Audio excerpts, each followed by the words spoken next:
কথায় আছে, পরিকল্পনা করে যুদ্ধ শুরু করা গেলেও পরিকল্পনা অনুযায়ী যুদ্ধ শেষ করা যায় না। বর্তমান ইরান যুদ্ধ সেই বাস্তবতা নতুন করে আবারও সামনে নিয়ে এসেছে। ট্রাম্প নেতানিয়াহু জুটি ভেবেছিল যে তারা হামলা করে খামেনিকে হত্যা করলেই ইরানে ক্ষমতার পালাবদল ঘটবে, সেই সাথে মাত্র সপ্তাহের ব্যবধানে তারা বিজয়ী হয়ে যুদ্ধ শেষ করবে। কিন্তু ক্রমাগত হামলার শিকার হলেও ইরান এখনও ভেঙে পড়েনি। ধারণা করা হচ্ছে ইরানকে এত সহজে কাবু করা সম্ভব হবে না। ইরানের সম্পূর্ণ সামরিক শক্তি নিঃশেষ হয়ে গেলেও ভৌগোলিকভাবে ইরানের হাতে আছে এক প্রাকৃতিক অস্ত্র, আর তা হল হরমুজ প্রণালী। শুধুমাত্র হরমুজ প্রণালী বন্ধ করে দিয়ে ইরান সারা বিশ্বের তেল সরবরাহে বিঘ্ন ঘটাতে পারে, যার ফলে আমেরিকা সমগ্র বিশ্বের চাপে এই যুদ্ধ থামাতে বাধ্য হবে। আমেরিকা যুদ্ধ বন্ধ না করলেও ইরান শুধুমাত্র হরমুজ নিয়ন্ত্রণ করে এই যুদ্ধ বছরের পর বছর টেনে নিয়ে যেতে পারবে।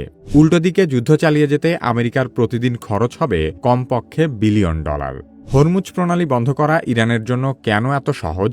আমেরিকা কেন হরমুজ প্রণালী নিয়ন্ত্রণ করতে পারবে না এবং এই যুদ্ধে কেন ইরানকে হারানো অসম্ভব সে সম্পর্কে আলোচনা করা হবে কি কেন কিভাবে এই পর্বে।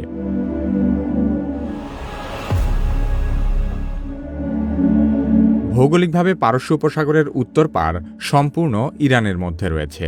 সে কারণে হরমুজ প্রণালীর সম্পূর্ণ অংশ নিয়ন্ত্রণ করা ইরানের জন্য খুবই সহজ। উপকূল থেকে ক্ষেপণাস্ত্র, ড্রোন, মাইন ও দ্রুতগতির নৌকা ব্যবহার করে তারা যে কোনো নৌবহরের উপর আক্রমণ করতে পারে। ইরান বহু বছর ধরে উপকূলে অ্যান্টিশিপ মিসাইল এবং সামুদ্রিক মাইন ব্যবহার করার সক্ষমতা তৈরি করেছে। এগুলো সাধারণ তেলবাহী জাহাজ তো বটেই, বড় বড় যুদ্ধজাহাজের জন্যও বিশাল বড় হুমকি। আমেরিকা দাবি করেছে হরমুজ প্রণালীতে মাইন বসানোর কাজে ব্যবহার করা ইরানের সকল যুদ্ধজাহাজ তারা ধ্বংস করে দিয়েছে। কিন্তু সত্যিকার অর্থে এখান দিয়ে যাতায়াত করা তেলবাহী জাহাজ আটকাতে খুব বেশি কিছু করার দরকার পড়ে না। হরমুজ প্রণালীতে মাত্র 3 কিলোমিটার প্রস্থের 2টি শিপিং লেন রয়েছে। তাছাড়া এই অঞ্চলের সমুদ্রের গভীরতাও অত্যন্ত কম। তাই এত অল্প জায়গায় এত বড় বড় জাহাজকে টার্গেট করা শিশুদের ভিডিও গেম খেলার চেয়েও অনেক সহজ। ইরানের ভূখণ্ডের যে কোনো জায়গা থেকে মাত্র $1000 ড্রোন দিয়ে হামলা করে $1,000,000 জাহাজ ধ্বংস করা সম্ভব। সেই সাথে এসব জাহাজে থাকা কয়েক $1,000,000 বিপুল পরিমাণ জ্বালানি ড্রোন হামলার বিস্ফোরণকে বাড়িয়ে দিতে পারে বহুগুণ। আমেরিকা আর ইসরায়েল যদি ইরানের সকল মিসাইল আর ড্রোন সক্ষমতা ধ্বংসও করে দেয়, তারপরও ইরানের সামুদ্রিক মাইনগুলো এই অঞ্চলের জন্য ত্রাস হিসেবে কাজ করবে।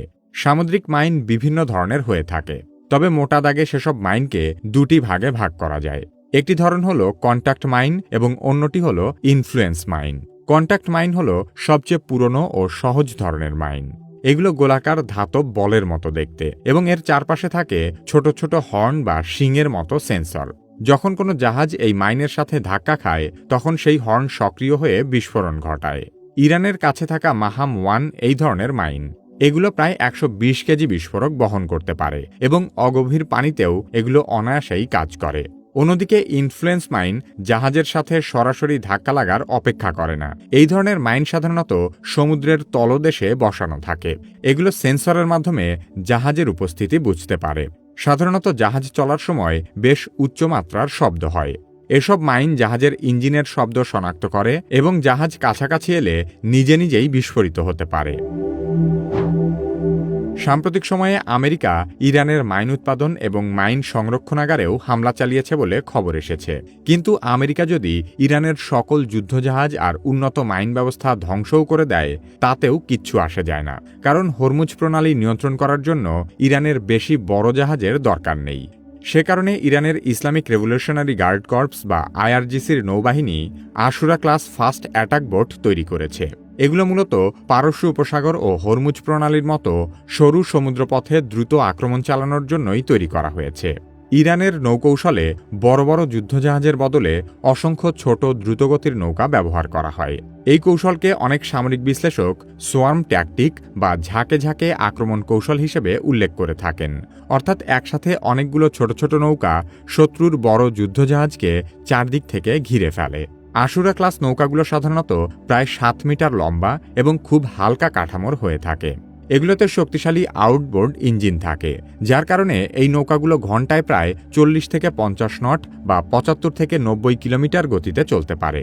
এই দ্রুতগতির কারণে বড় যুদ্ধজাহাজ বা ট্যাঙ্কারের কাছে দ্রুত পৌঁছে আক্রমণ করা যায়।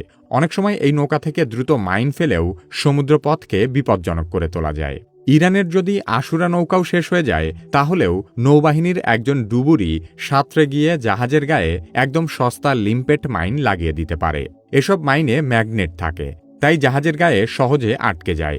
এরপর ঠিক টাইম বোমার মতো টাইমার সেট করে দেওয়া হয় এবং কিছু সময় পরে সেটি বিস্ফোরিত হয়। এই কৌশল ব্যবহার করলে শত্রুপক্ষ বুঝতেই পারে না কোথা থেকে হামলা করা হলো।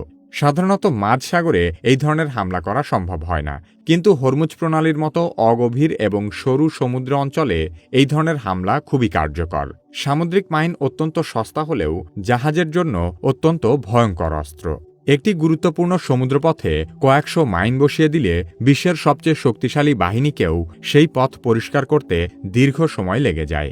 এ কারণেই সামরিক বিশ্লেষকদের মতে হরমুজ প্রণালীতে মাইন বসানো ইরানের সবচেয়ে সেরা যুদ্ধ কৌশল। ডোনাল্ড ট্রাম্প একদিকে দাবি করছে আমেরিকা এই যুদ্ধে ইতোমধ্যেই জিতে গেছে, অন্যদিকে আমেরিকার পশ্চিমা মিত্রদেরকে এই যুদ্ধে যোগ দিতে বলছে। একই সাথে আবার ইরানের সাথেও আলোচনার টেবিলে বসার জন্য মরিয়া হয়ে আছে। কিন্তু সত্যিকার অর্থে ইরান এবার আর এত সহজে আলোচনায় বসতে রাজি হবে না, কারণ পারমাণবিক নিরস্ত্রীকরণ আলোচনা চলাকালীন সময়েই একাধিকবার মার্কিন ইসরায়েল জোট ইরানের সাথে বিশ্বাসঘাতকতা করেছে। বিশেষ করে গত বছর জুন মাসে ইরান ইসরায়েলের মধ্যে ঘটা 12 দিনের যুদ্ধে ইসরায়েলের যুদ্ধবিরতি কৌশল ইরান খুব ভালো করেই বুঝে গেছে। বর্তমানে উপসাগরীয় অঞ্চলে আমেরিকার সামরিক উপস্থিতি দুর্বল হয়ে পড়েছে।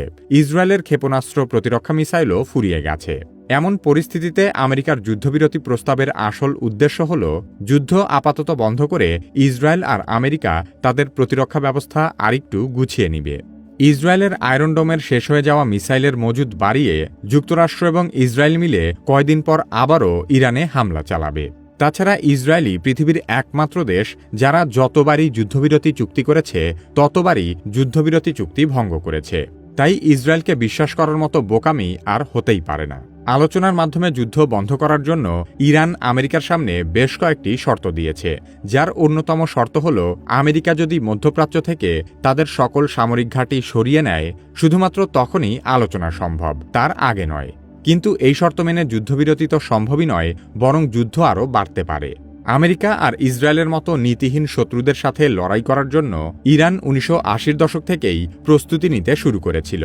দীর্ঘ 4 দশক ধরে চলা ইরানের সেই সামরিক প্রস্তুতির অংশ হিসেবেই এমন বহু কৌশল দেশটির রয়েছে যা অন্য কোনো দেশের নেই।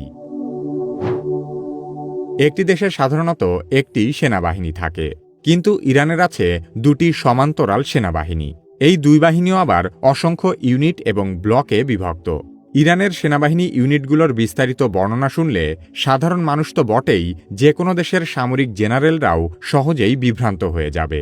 ইরানের কেন একাধিক সেনাবাহিনী আছে এবং এরা কিভাবে কাজ করে